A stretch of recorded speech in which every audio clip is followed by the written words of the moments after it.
Travail d'éducation, il y a un travail peut-être de sensibilisation, la publicité peut aider, des messages, etc. Et des lois. Oui, et puis il dit à l'Assemblée, là, récemment, ils discutaient bien de l'accent gascon, l'accent corse, et ils font une loi là-dessus. Non, mais sans déconner, ils ont que ça à foutre. Et être... On peut faire une loi sur les enfants, et être vigilant sur des comportements, des actes. Il y a des phrases qu'on peut répéter. Aucune plaisanterie n'est innocente à ces enfants lorsque ces enfants entendent des choses, etc. Que les enfants soient vigilants, ils libèrent la parole, que l'éducation sexuelle soit reprise en main par l'école, parce que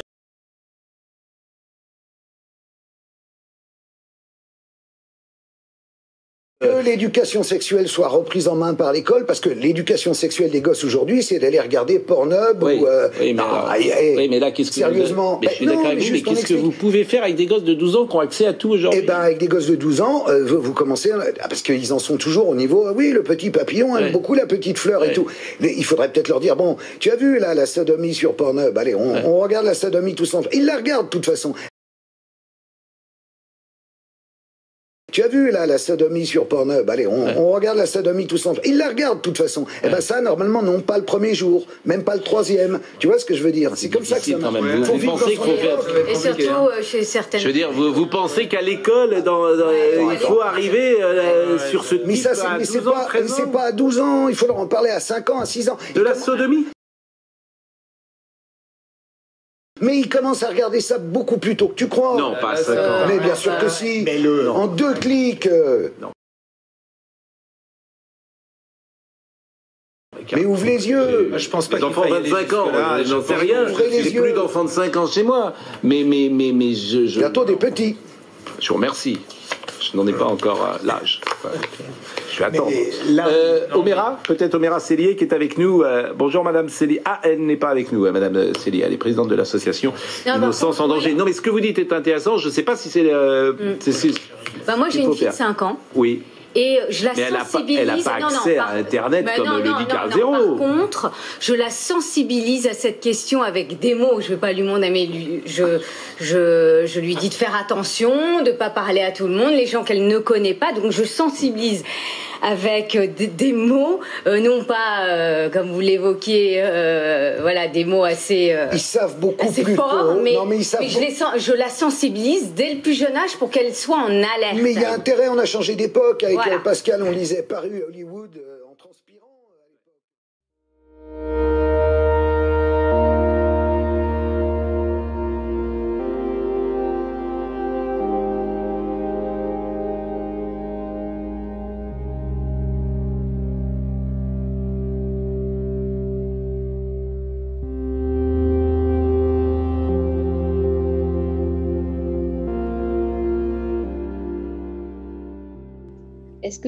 Alors, faut être clair, c'est-à-dire que de toute façon, les mots pour lui, dans les premières années, ne vont pas avoir la signification que leur donnent les adultes. Donc, quand on parle de verge, de sexe, etc., voilà, ça va. De toute façon, l'enfant, il va pas comprendre de quoi on parle. Je veux dire, il va le mettre à un autre niveau. Et le niveau, à ce moment-là, c'est plutôt pipi, caca, etc. et tout. Donc, on lui parle d'un fait pipi. Et puis, il faut rester avoir bien conscience que les enfants, ils sont à l'âge de la pensée magique. Les petits, avant 6-7 ans, ils sont à l'âge de la pensée magique. Ils ne sont pas à l'âge de la pensée rationnelle. Quand ils se touchent, etc., et quand ils s'explorent, ils regardent comment l'autre fait pipi. Ils sont intéressés par le pipi, le caca et tout ça, pas par les objets sexuels. Les prérequis pour avoir une sexualité adulte épanouie s'inscrivent moins dans des compétences techniques comme elles sont données par l'OMS avec la matière enseignée de sexualité dans les standards, où il est question d'enseigner les identités de genre à 4 ans. La masturbation sexuelle infantile, c'est un enseignement, faut dire quand même, voilà. Il n'y a pas de masturbation au sens sexuel du terme dans l'enfance. Et s'il y en a, c'est la manifestation de transgression sexuelle infantile. Et d'ailleurs, elle devient compulsive. Et aussi, à un moment donné, vous rappelez, et ça me paraît aussi très, très important, que Freud, par exemple, avait bien montré que finalement, l'infraction en fait, que la sexualité adulte commettait une infraction chez l'enfant traumatique, de type traumatique. Hein, donc, c'est important de rappeler, puisqu'on nous cite toujours Freud pour nous dire que c'est à la base de ces textes. Mais non, en fait, puisque Freud nous a bien expliqué que tout ce qui était de l'ordre du registre de la sexualité adulte, c'était quelque chose de très effractif pour l'enfant. Et ça, je vous le rappelais aussi, et je crois que c'est très important. Ce sont des univers différents. Il y a aussi qui sont de différence de nature, c'est-à-dire que la transition, elle se fait à l'adolescence. Et il y a aussi quelque chose qui m'a énormément intéressée dans votre livre, c'est la question des mots, parce que, en fait, du vocabulaire, parce que dans toute cette éducation sexuelle à la sauce Kinsey aujourd'hui qu'on nous vend, on nous explique qu'il faut que l'enfant utilise les bons mots. Alors, on va l'utiliser, je vais donner une émission comme ça à France Culture, la verge, la vulve, le pénis. Il y avait un éducateur sexuel qui allait enseigner le viol aux enfants de 6 ans et qui témoignait, en fait, sur France Culture dans une émission. Et finalement, vous dites que c'est très important que l'enfant il garde son imaginaire, justement, qu'on ne vienne pas le perturber sur la reproduction des bébés avec des choses trop crues, comme on peut avoir des témoignages, qu'on a montré des accouchements dans des classes et des choses comme ça par vidéo, qu'on ne doit pas le perturber finalement avec une vision trop réaliste et trop mécaniste de la sexualité, et que c'est très important qu'il puisse se faire ses propres représentations avec son propre vocabulaire qui va évoluer en fait au fil de son développement psychique, et que les adultes finalement n'ont pas à intervenir là-dedans, si j'ai bien compris. Même on a une distinction qu'ils veulent absolument faire dans leur grand concept assez étonnant de santé sexuelle, c'est précisément éliminer l'attachement, l'amour et la tendresse de la sexualité pour que ça ne devienne que des pratiques sexuelles extrêmement banalisées avec n'importe qui, n'importe quand. Voilà, on nous donne, le ministère de l'Éducation, pour le coup, dans le site où on s'exprime, donne un certain nombre de positions sexuelles à pratiquer. Donc, on voit bien que c'est une conception extrêmement mécaniste et désubjectivée. Et c'est aussi un grand danger. Et incitatif, puisqu'il est question. Donc, c'est cette question de supprimer l'attachement et l'amour, alors que c'est, je crois, le grand intérêt de la sexualité, c'est de pouvoir avoir une rencontre d'amour. Enfin, je ne sais pas, moi, mais les gens qui ont vécu les deux, une sexualité sans amour et une sexualité avec amour, en général, ils savent ce que c'est la différence. Ça. Et pour l'OMS, apparemment, ça n'existe pas. C'est une différence. Plus on a de partenaires, mieux c'est, tout en nous disant qu'il faut se protéger des MST. Plus on a de partenaires précoces, mieux c'est, et de façon précoce, mieux c'est. Et finalement, plus on va explorer une conception extrêmement mécanique du vivant, quoi, de comblage de trous, mieux c'est. C'est un petit peu ça, quoi, de ce que moi j'en ai compris et retenu, avec des incitations, bien sûr, à plein de pratiques sexuelles qui peuvent être extrêmement dangereuses sur le plan même anatomique, il me semble. Voilà.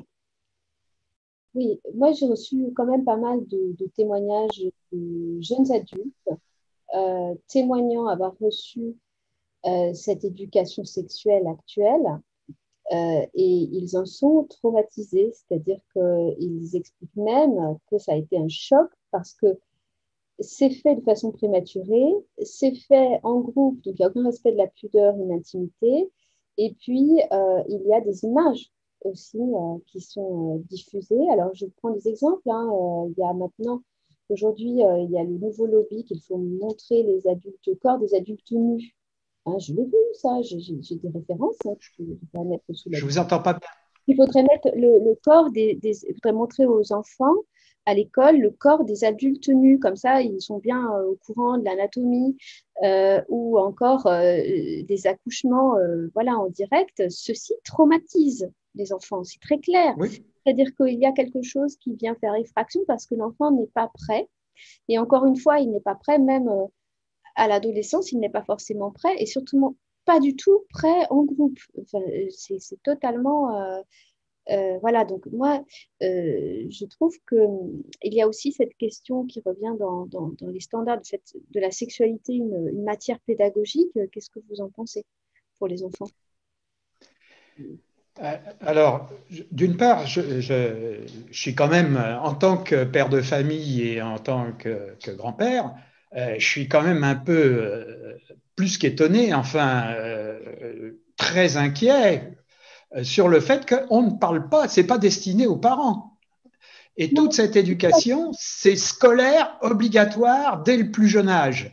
On n'en a Donc, rien à faire de l'autorité parentale. clairement, c'est clairement fait pour enlever tout rôle éducatif aux parents. C'est très choquant, ces textes, puisqu'il est vraiment question de supprimer l'autorité parentale dans ce domaine. Il est bien écrit, en fait, que c'est obligatoire. Et il y a des pays où les parents se sont fait sanctionner pour refuser que leurs enfants aillent à ces cours d'éducation sexuelle. Internet. Alors, alors enseignons-leur la pornographie. Donc, tous ces arguments, en fait, sont des arguments non protecteurs de l'enfant. Je crois qu'à partir du moment où on se pose contre, les parents ne sont pas parfaits, c'est même intéressant qu'ils ne soient pas parfaits pour leur enfant, qui pourra les remettre en question plus tard, mais les parents, dans l'ensemble, sont les garde-fous protecteurs de leurs enfants, sauf exception. Et donc, quand l'État vient dire non, on va enseigner la sexualité à partir de la maternelle, puisque c'est de ça dont il s'agit dans les standards d'éducation sexuelle de l'OMS, enseigner le genre, l'identité de genre à partir de 4 ans, alors que l'enfant, il n'a même pas constitué. Alors, dans le texte de l'OMS, c'est même à partir de la naissance. Il y a la tranche d'âge, il y a des tableaux, il y a tous les tableaux. Et dans la tranche d'âge 0-4 ans, ils vous disent découverte du corps, oui, information sur la masturbation précoce. Comment on informe un enfant sur la masturbation précoce, un enfant de 1 an ou 2 ans? Ouais, je demande à voir. À parler, qui ne repère pas et qui n'est pas du tout dans ce domaine. Tout à fait. Et même les théories sur les identités de genre à 4 ans, alors que l'enfant, il n'a pas acquis encore une idée claire de ce que c'est un garçon, de ce que c'est qu'une fille. Donc, on est en train de faire quoi, en fait? Il n'y a effectivement aucune scientificité, aucun pédopsie, aucun psychologue de l'enfant qui a été consulté pour ces textes. Et moi, j'ai démontré d'où venaient ces textes. Mais c'est extrêmement problématique qu'on les applique ainsi. Et qu'on sème le doute et la confusion, surtout chez les gens. Parce que je reçois aussi des témoignages de parents qui disent nous, on a essayé de faire ce qu'on nous avait dit de faire à l'école, de parler beaucoup de sexualité. On s'est rendu compte que notre enfant, il était beaucoup plus mal qu'avant et que peut-être on n'aurait pas dû faire ça. C'est pas parce qu'on vous a fait des attouchements pendant et qu'on vous a montré comment, à 4, 5 ans ou 6 ans, comment on met le pénis du monsieur dans le vagin de la dame, que vous aurez un câlin amoureux plus bénéfique quand vous aurez 20 ans. C'est pas vrai que les enfants séduisent les adultes. Ça, c'est totalement faux. Voilà. À moins qu'ils aient déjà été traumatisés et agressés avant. Parce qu'on voit ça des fois. C'est des gamines, des gamins, alors en particulier des gamines, qui ont été agressés, qui ont été masturbés, etc. Et qui, du coup, ont des masturbations compulsives qui sont comprises comme des invites sexuels, etc.